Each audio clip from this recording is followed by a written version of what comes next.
count down to 3, 2, 1, and you're going to Okay. All right, we're ready here. Check 1, 2, check 1, 2. Okay.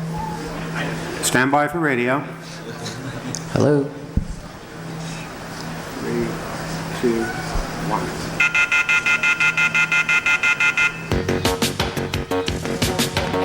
The telephone keeps ringing, so I ripped it off the wall.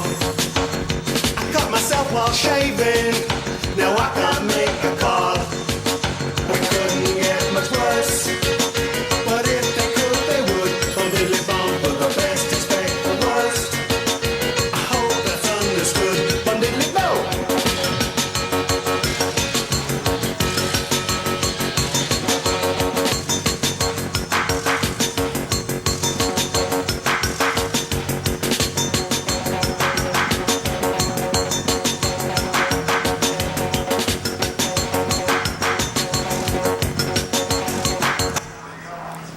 Oh, that was smooth.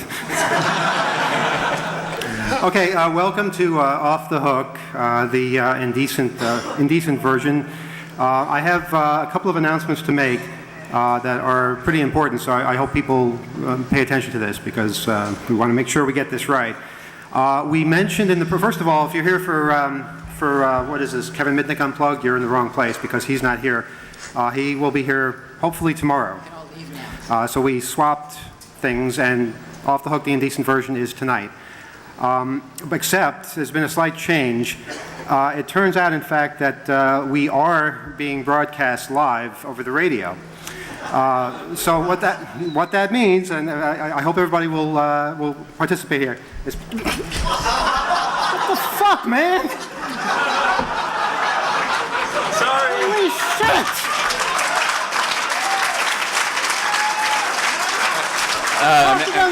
Emmanuel. What the fuck? Emmanuel, you can't do that. Oh shit! Oh. Are we on 7-second delay? Oh fuck! Too late. Okay, we're fucked. Well, as long as we're already racked up the charges, we might as well just keep going. Okay, the indecent hour. You're up to $1.5 million now, I think. Sorry, what's that? I think you're up to $1.5 million. Is it 3 violations? $325,000 per incident, right? Per utterance. And don't forget to cover it, we'll be assessing an exit charge. Did anybody catch a number of utterances? We'll give out a prize. All right, well, at the end of the show, we can have a grand total. All right, I'm all wet now. I'm going to move over there. Guys, introduce yourselves. I'm Emmanuel. He's Bernie S.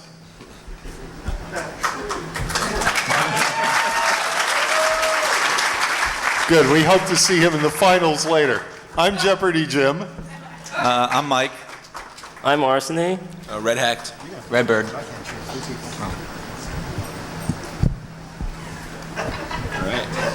Oh, you did it already, huh? Okay. As... Fuck you. It feels good to let loose occasionally, but, we don't want to offend anybody. If anybody's offended, please leave. All right? Seriously, any children in the house, it's, Too late. Yeah, it's too late for you.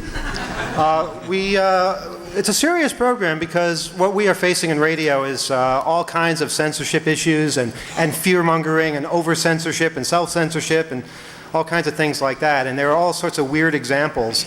WBAI is where we air Off the Hook normally. And I don't think it's going out over the air now. I hope not. And what that means is that that we broadcast to anybody with radio in a tri-state area, as well as people on the internet. WBAI has, and shortwave too, but WBAI specifically has a history of battling with the FCC. In fact, we were the station, I guess we have the dubious distinction of being the ones to make the indecency standard into policy.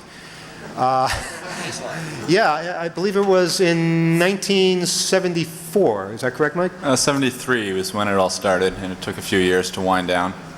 Okay. Do folks know this man? Oh.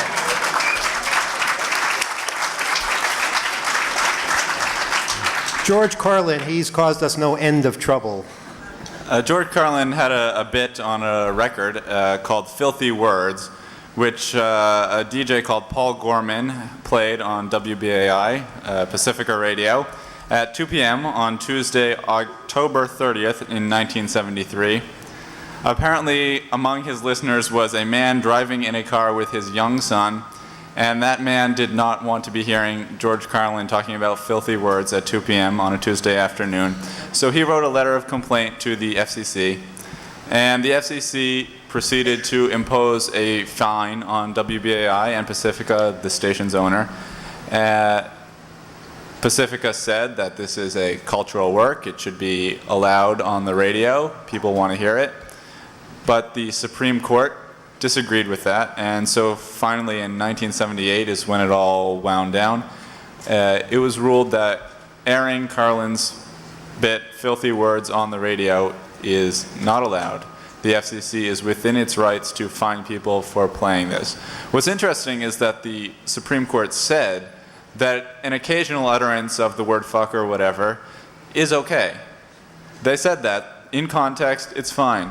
And yet the FCC has sort of strengthened its power, and now will fine people for a single utterance or a single breast or a single anything. There was the Bono incident where, what was it he said during the Grammy Awards? Fucking brilliant, I think. Fucking brilliant, something like that. And the FCC, originally, I think they had the correct answer to that question, that, yeah, you know, they were covering something live and this kind of shit happens. Not in their exact words, but then apparently the Congress got all enraged by this. How dare you actually say that using the F word is ever permissible? And so they reversed themselves and said, I believe that any station airing that would be liable, even though they're airing a live news event or entertainment event or whatever you call it, that somehow they're liable. And since then it's been a very scary time for us broadcasters. But it all really begins with the George Carlin piece. Do we have that? Because I would love to play the actual piece that started all of this. It's about, and I've always wanted to do this on the radio, but I've never been able to do that. Now in a free environment like this big room, we can finally do it. It goes about 10 minutes. You think you can stand 10 minutes of George Carlin? All right. Let it rip. Then I was thinking about the curse words and the swear words, the cuss words, and the words you can't say, you're not supposed to say all the time. Because words, people are into words, they want to hear your words. Some guys like to record your words and sell them back to you if you can. Listen in on your telephone, write down what words you say. Turn the fucking mic off. Guy used to be in Washington, knew that his phone was tapped, he used to answer it. Fuck Hoover, yes, go ahead. Okay.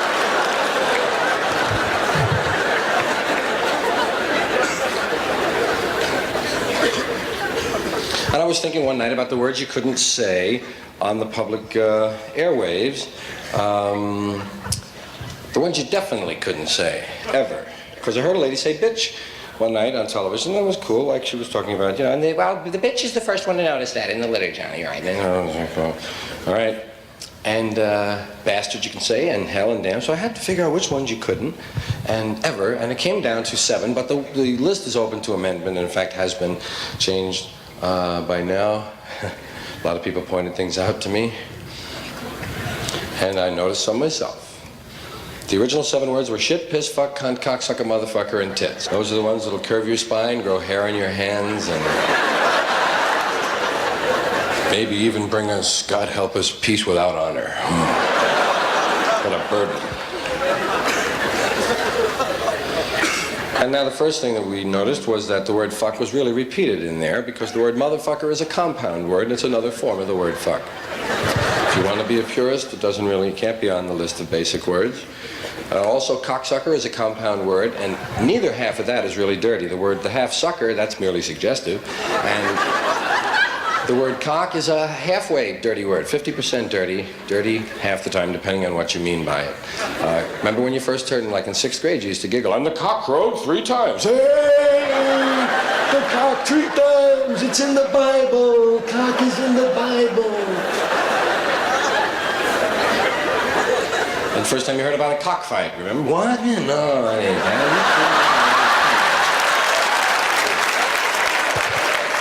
It's chickens, you know? Then you have the four-letter words from the old Anglo-Saxon fame, shit and fuck. The word shit is an interesting kind of word in that the middle class has never really accepted it and approved it. They use it like crazy, but it's not really okay. It's still a rude, dirty, old kind of gushy word. They don't like that. But they say it like a lady now in the middle class home, you'll hear most of the time she says it as an expletive. You know, it's out of her mouth before she knows. She said, oh shit, oh shit, oh shit. If she drops something, oh the shit, like the broccoli, shit.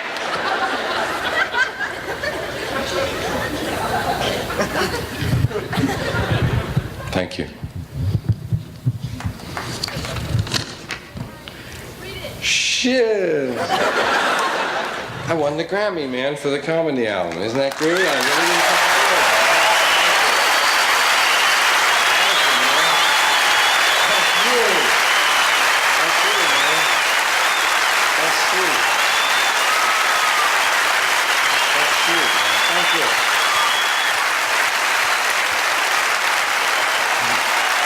Thank you, man. Yay! Did I get shorted? Thank you, man. Thank you. Thank you very much, man.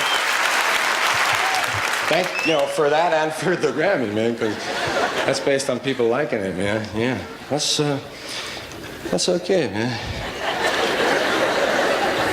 I just let that go, man. Got my Grammy, I can let my hair hang down. So, now the word shit is okay for the man. At work, you can say it like crazy, mostly figuratively. Get that shit out of here, will you? I don't want to see that shit anymore. I can't cut that shit, buddy. I've had that shit up to here. I think you're full of shit myself. He don't know shit from Shinola, you know that? Always wondered how the Shinola people felt about that phrase. Hi, I'm the new man from Shinola. Hi, how are you? Nice to see you. How are you? Well, I don't know whether to shit or wind my watch. Guess I'll shit on my watch. Oh, this shit is gonna hit the fan. You look like a brick shit house. He's up Shit's Creek. He's at it. He is, man. I'm sorry. Hot shit, holy shit. Tough shit, eat shit. Shit-eating grin. Whoever thought of that was ill.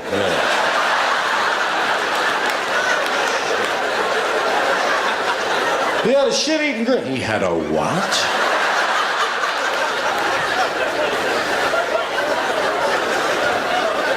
Shit on a stick?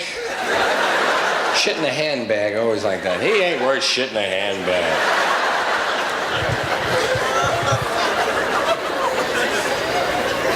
Shitty. He acted real shitty. You know what I mean? I got the money back, but a real shitty attitude. Hey, he had a shit fit. Wow. A shit fit. Whew. Glad I wasn't there.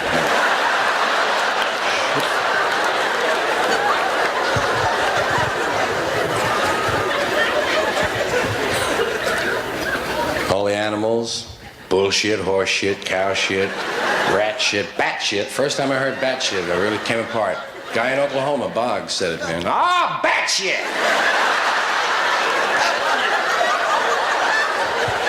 Bear reminded me of that last night. I'd gone across some snake shit and slicker and owl shit. Get your shit together. Should I get off the pot? I got a shitload full of them. I got a shit pot full, right? Shit head, shit heel, shit in your heart, shit for brains, shit face. Hey. Always try to think of how that could have originated. The first guy to say that, you know? Somebody got drunk and fell in some shit, you know? Hey, I'm shit face! Shit face tonight! Anyway, enough of that shit. The big one, the word fuck. That's the one that hangs them up the most, because in a lot of cases that's the very act that hangs them up the most. So it's natural that the word would have the same effect. It's a great word, fuck, nice word, easy word, cute word, kind of. Easy word to say, one syllable, short U. Fuck, you know, it's easy. Starts with a nice soft sound. Ends with a right? Little something for everyone. Fuck. Good word. Kind of a proud word, too. Who are you? I am fuck.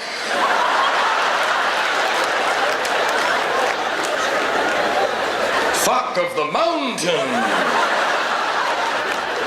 Tune in again next week to Fuck of the Mountain. It's an interesting word, too, because it's got a double kind of a life, personality, dual, you know, whatever the right phrase is. It leads a double life, the word fuck. First of all, it means sometimes, most of the time, fuck. What does it mean? It means to make love, right? We're going to make love, eh? We're going to fuck, and we're going to fuck. We're going to make love. We're going to fuck and make love, right? And it also means the beginning of life. It's the act that begins life. So there's the word hanging around with words like love and life. And yet, on the other hand, it's also a word that we really use to hurt each other with, man. It's a heavy, it's one that you save toward the end of the argument, right? So you finally can't make, fuck you, man! That's it, fuck! Stupid fuck. Fuck you and everybody that looks like you.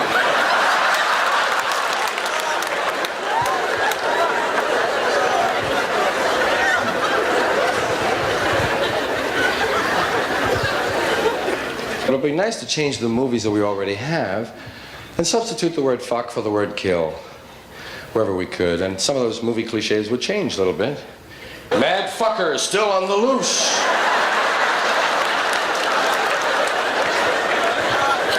Stop me before I fuck again. Fuck the ump, fuck the ump, fuck the ump, fuck the ump, fuck the ump. Easy on the clutch, Bill, you'll fuck that engine again.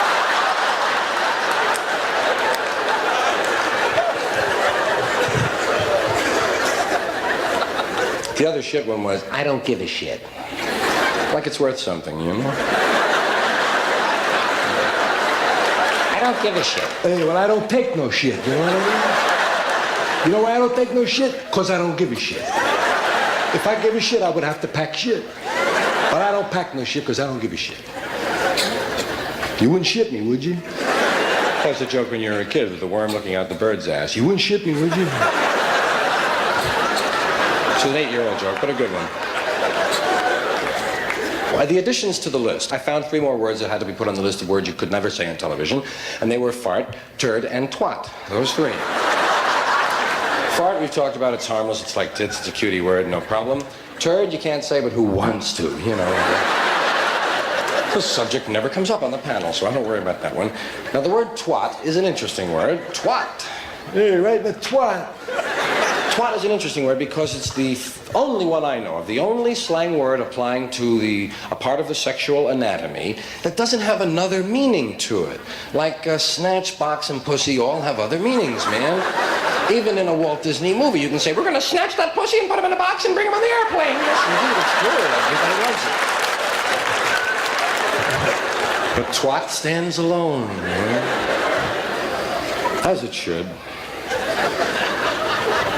And 2-way words. Ass is okay, providing you're riding into town on a religious feast day. You can't say up your ass. You can say stuff it, and there are certain things you can say. It's weird. You just come so close. Before I cut, and I want to thank you for listening to my words, man, fellow space travelers. Thank you, man, for tonight. And thank you also.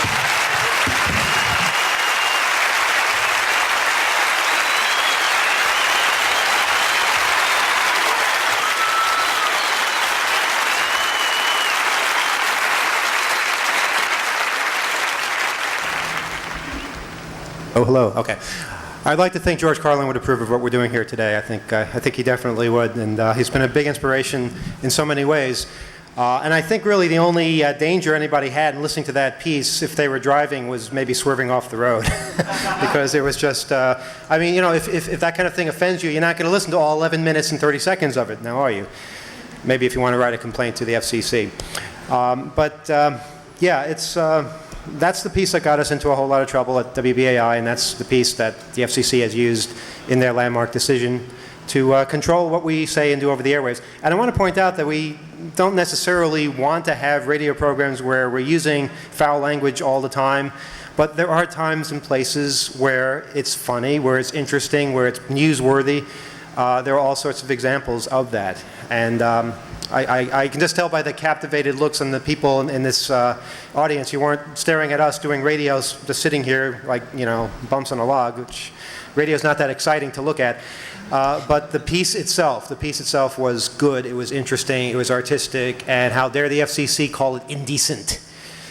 So that's my opinion on that. Thank you.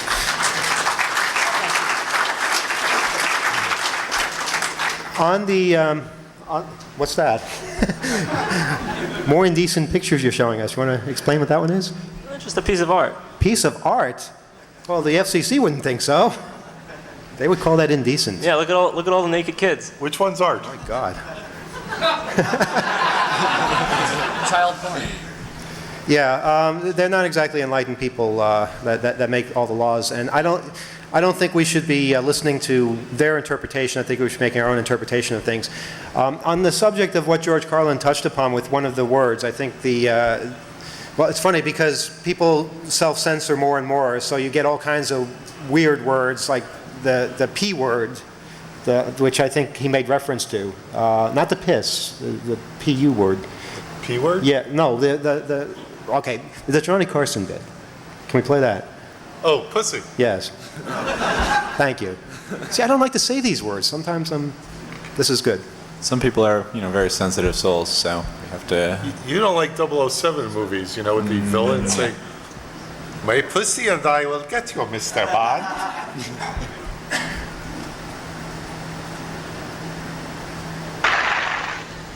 I got to ask you something. Sure. Last night, my son, you were talking about Zsa Zsa Gabor earlier. Yeah, I think everybody's talking about it. My son said, she was on Johnny Carson's show one time. She came there with a cat on her lap, and she said to you, "Do you want to pet my pussy?"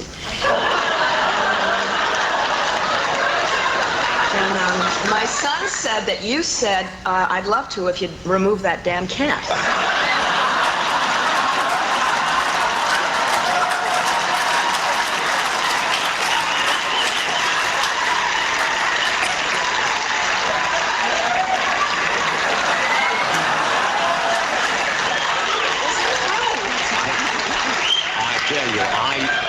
Is it true? No, I think I would recall that.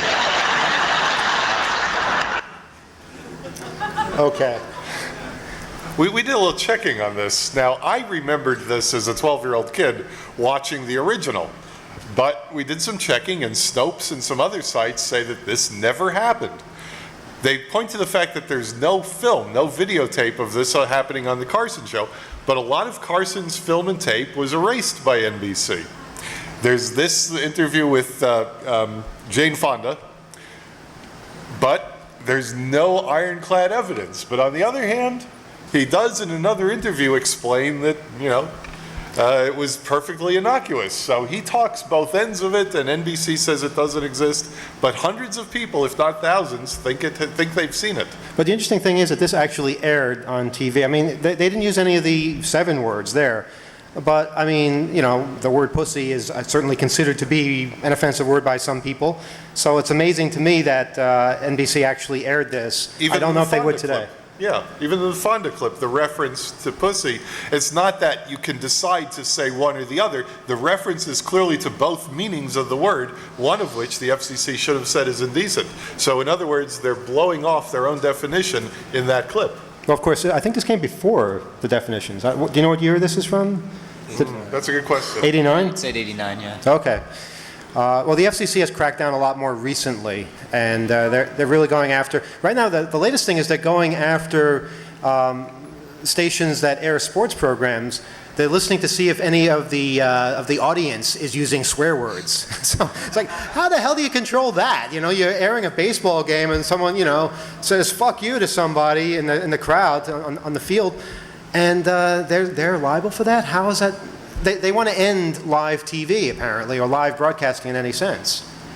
Well, they've done that to some extent. Jimmy Kimmel Live premiered about 6 months before the Janet Jackson incident at the Super Bowl. And it was originally live, just the 7-second delay for the patently obscene or 7 dirty words. After the Janet Jackson incident, it's taped earlier that evening. So it's had some chilling effect, if not a blatantly overt one, but still, that's something. And the problem you get, I think, is if you...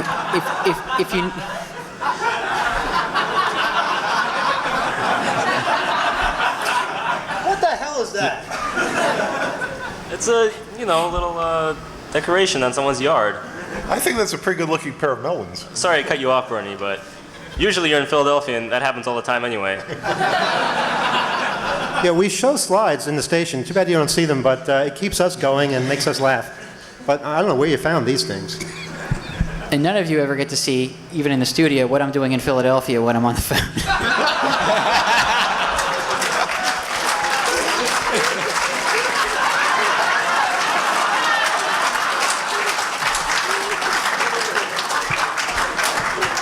We were talking about the patently obscene that we wish to avoid, so I'd rather be wet. perhaps best.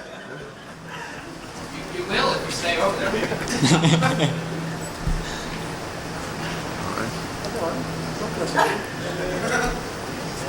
We're all puzzled by this movement, moving about. No, I'm just moving over here because I wanted him to get whatever is... What, was your mind in the gutter or something? And you imagined something? I'm standing in a puddle. Tell us what you were imagining. Well, I wanted to bring up some examples of previous programs that aired on radio or television, and there are a number that I can think of off the top of my head, and I'm sure people in the audience can think of these as well, and maybe we can take some questions and answers later where you recall some of the good old days where certain things didn't seem to matter so much. Ever since the 9/11 of broadcasting was the Janet Jackson breast incident. I mean, ever since then, you've had the most paranoid reactions. You've had over-censorship, self-censorship of all kinds of words that aren't even offensive, but TV stations and radio stations are so afraid they don't want to step on anybody's toes, so they err on the side of caution. And they will never not do this, because what's in it for them? Most radio stations are not after free speech, they're after profits. That's what it's about. That's what broadcasting is, selling commercials. Now, many of us have watched Monty Python back in the old days, right? Do you guys remember A Day in the Life of a Stockbroker? Remember that sketch?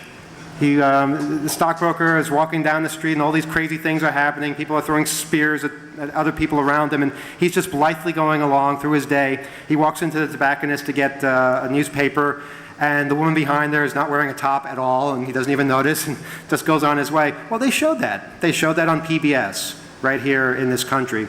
And it was before the safe harbor hour, I remember, because I saw it as a kid. And yeah, it was kind of shocking, but we survived. They won't show that anymore. Look how you turned out. All right. I hate to tell you. Bad example, but the point is, they showed all these things. There was a TV show, a British show, again, called Doctor in the House. Anybody ever see this show? Way back. They used to air, you can look this up in the old TV listings. The show was made in 1970, so this had to be sometime in the early 70s. It used to air at 7:30 p.m. on Channel 7. That's when TV stations actually aired programs from other countries. 7:30 p.m. Channel 7, and it was taking place in a strip club. And there were strippers, and they were stripping. There were bare breasts being shown at 7:30 p.m. on Channel 7 here in New York.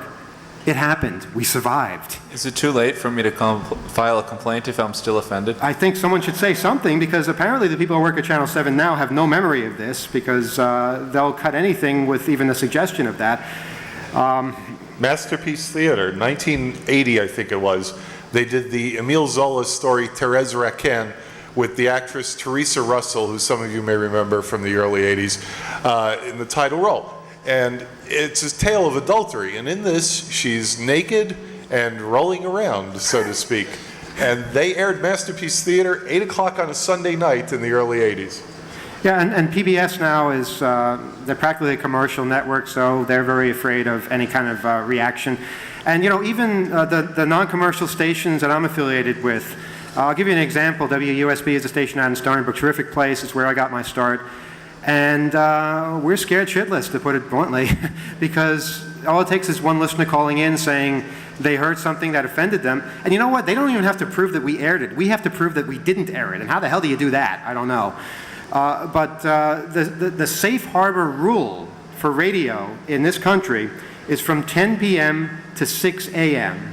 You can air indecent material, whatever they define that as being. Not obscene material, indecent material. And I guess we can get a little bit into what they consider that definition to be. But at WUSB, well, you know, we decided, well, we better play it safe and make it midnight, just so that there's no confusion.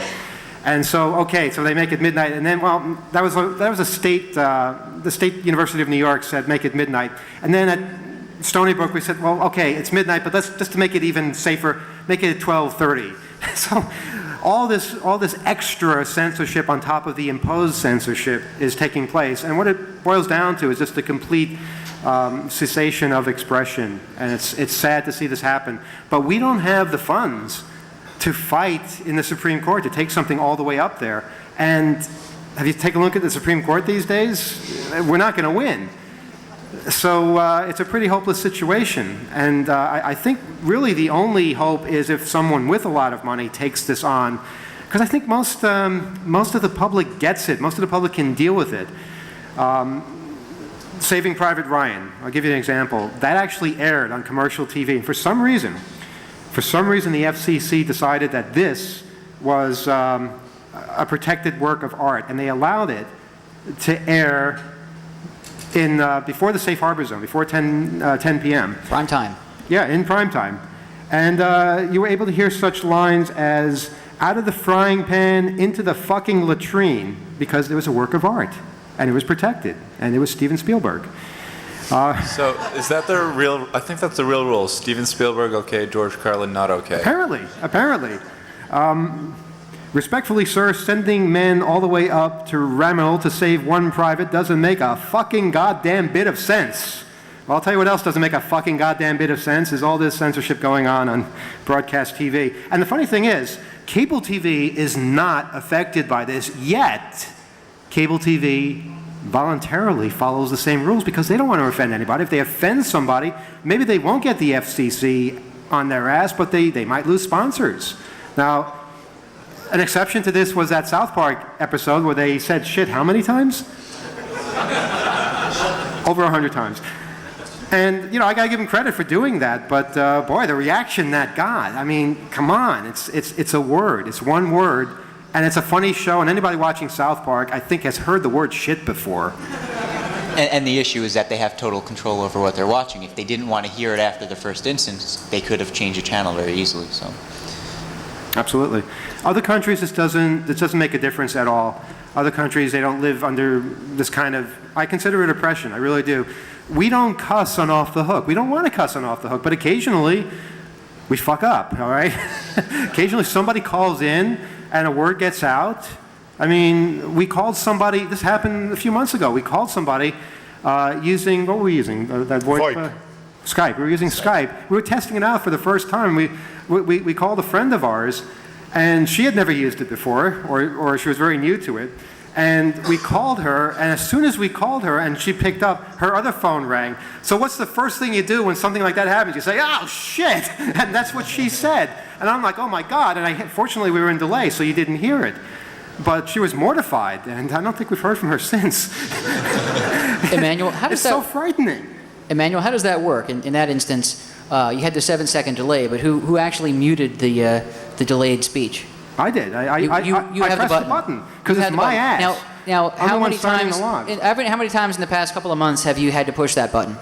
Not too many times. Our listeners are usually pretty good. And what goes through your mind? How do you feel when you feel like you have to press that button? Well, one of the words goes through my mind that I would have to censor, I'll tell you that. No, but I mean, seriously, what emotions do you feel when you realize you need to press that button under government order? What does that feel like? It doesn't feel good. I mean, I'm not feeling panic. I'm feeling rather pissed off that I have to do this because in most contexts, I think our listeners can deal with the language. We've had Europeans on our show a number of times. We've had Rob from Amsterdam, we've had Andy from the CCC, and this hasn't happened in a couple of years because we haven't had them on in a couple of years. But when they come on, they just like talk freely and they say, yeah, it got kind of fucked up. And it's like they don't even realize. They're speaking a foreign language. They don't even realize that those words are not allowed. And what I'd like to ask some of the people here when we take some questions.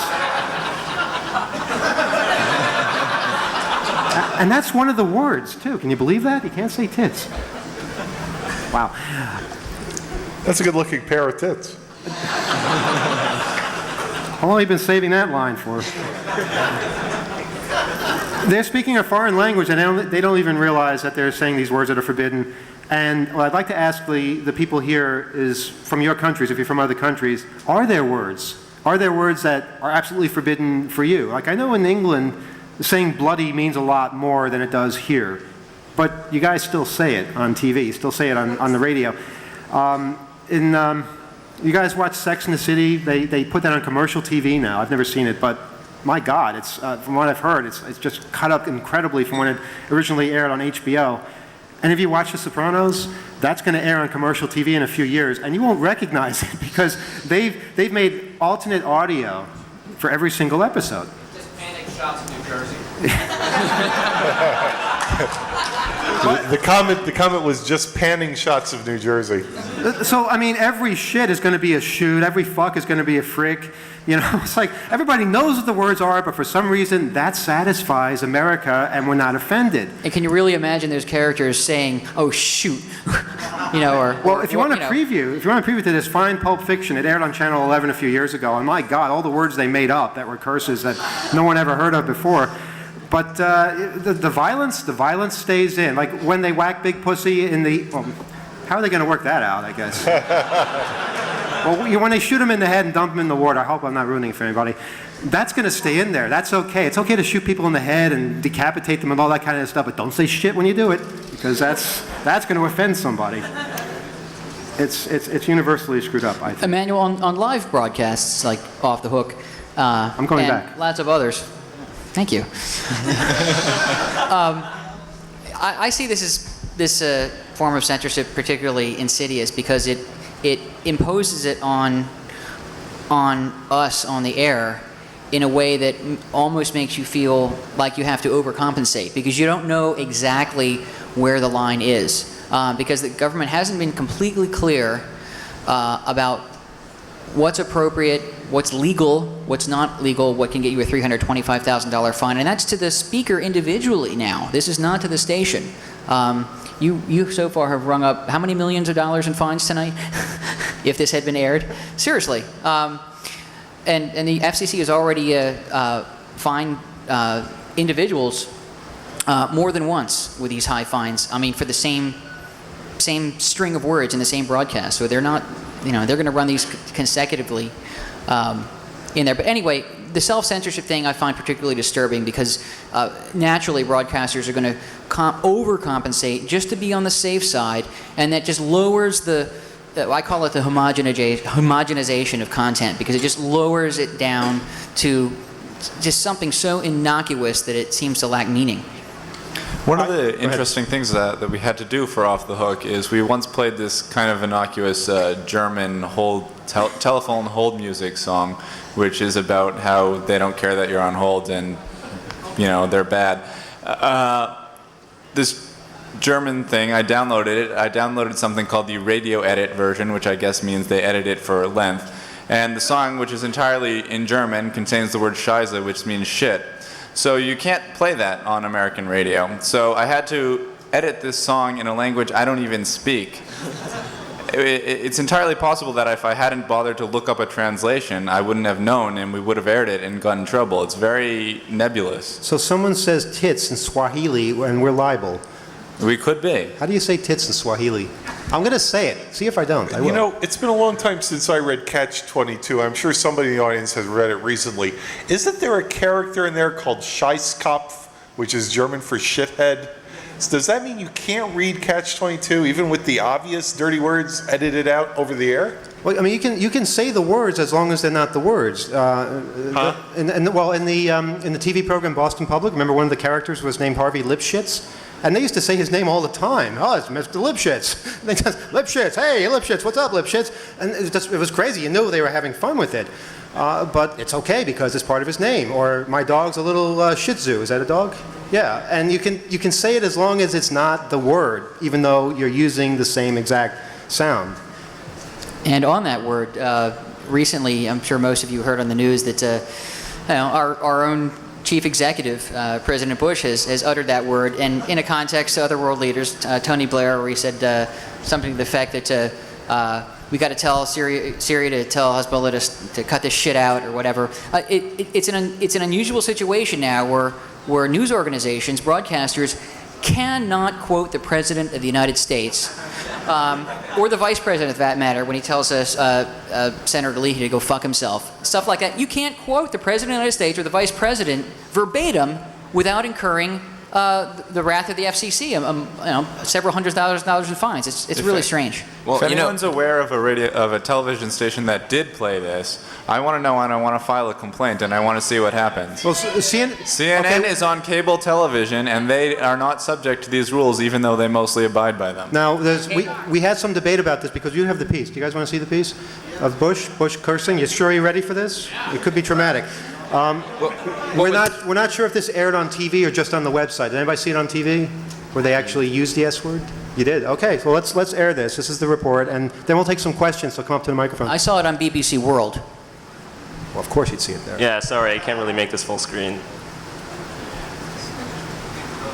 The Mideast dominating this agenda right up literally until the final moments. An open microphone phone capturing a rather frank and dramatic exchange between President Bush and British Prime Minister Tony Blair that highlights some of the tensions among world leaders about the way forward in Mideast, stands in sharp contrast to the united front that was publicly presented yesterday by this joint statement among the G8 leaders about the Mideast and the way forward. What happened first this morning, to give you some context, is Mr. Blair and UN Secretary General Kofi Annan went behind closed doors for a meeting and then spoke to reporters and jointly called for an international stabilization force to end the violence in the Mideast. But such a force might require a ceasefire, which is controversial because President Bush has not supported a ceasefire on the grounds that the White House doesn't believe Hezbollah would necessarily follow it. So after meeting with Mr. Annan, Mr. Blair sat down for lunch with President Bush, the other G8 leaders as well, and the President in this conversation expresses frustration that the UN should be doing more to pressure Syrian President Assad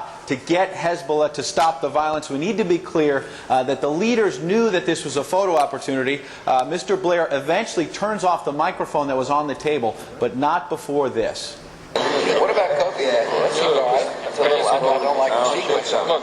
His attitude is basically ceasefire and everything that's happening. But, you know what I'm saying? Yeah, no, I think the only thing I think is really difficult is we can't stop this unless you get international business agreed. Now, what you guys are talking about Israel, but it's the same. I'm perfectly happy to try and see what Accurate description of most of this is. I think Connie's going to go pretty soon. Right, well that's all that matters. But if you see, it'll take some time to get that together. Yeah. But at least it gives people a process. I agree. At which you and I told her your offer too. Well, it's only if it's if she's got or if she needs the ground prepared, as it were. Because obviously if she goes out, she's got to succeed, as it were. Whereas I can go out and just. See, the irony is that what they need to do is get Syria to get Hezbollah to stop doing this shit, and it's over.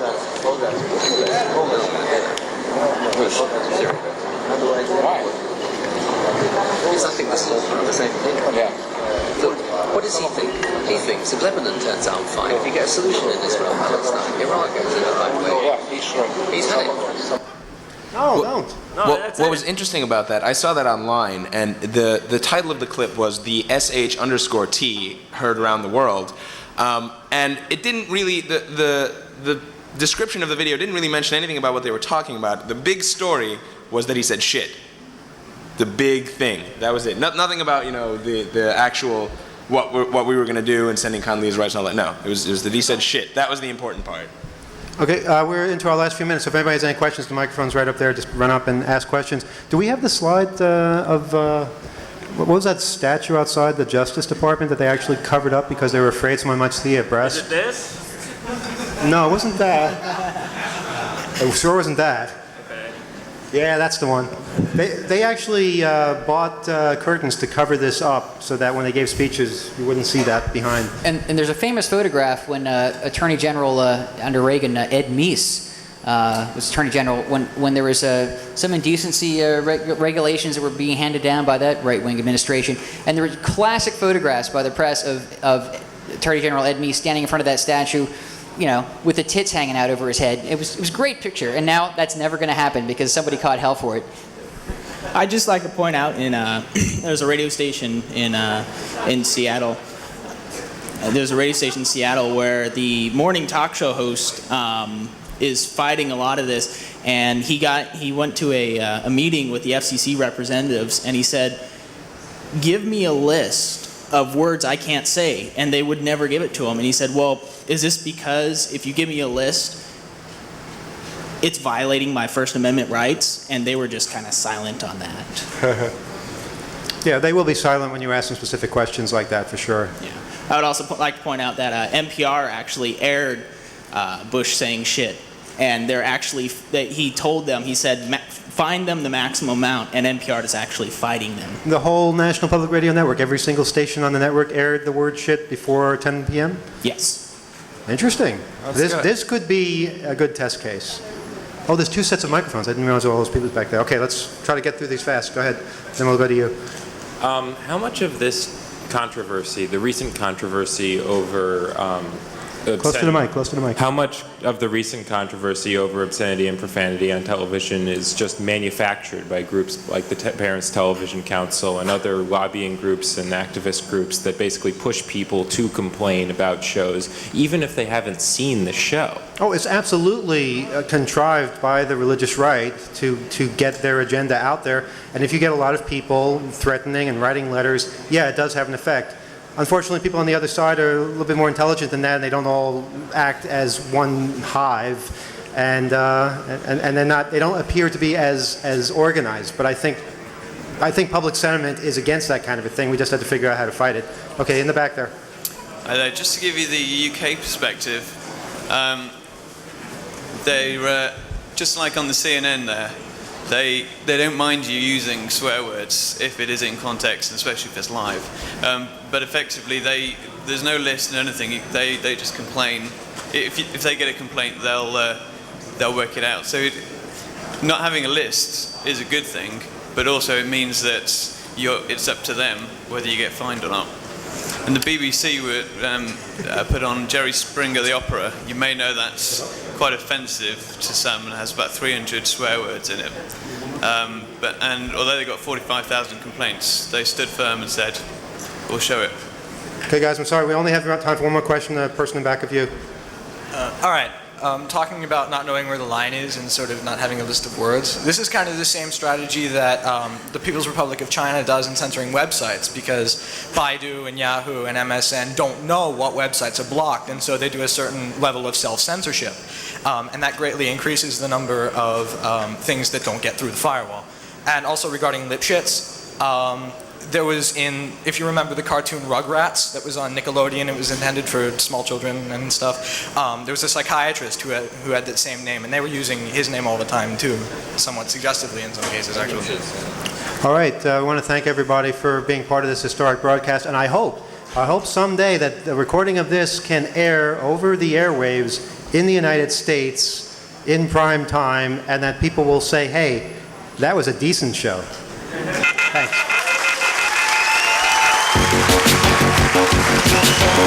The telephone keeps ringing, so I ripped it off the wall. I cut myself while shaving, now I can't make a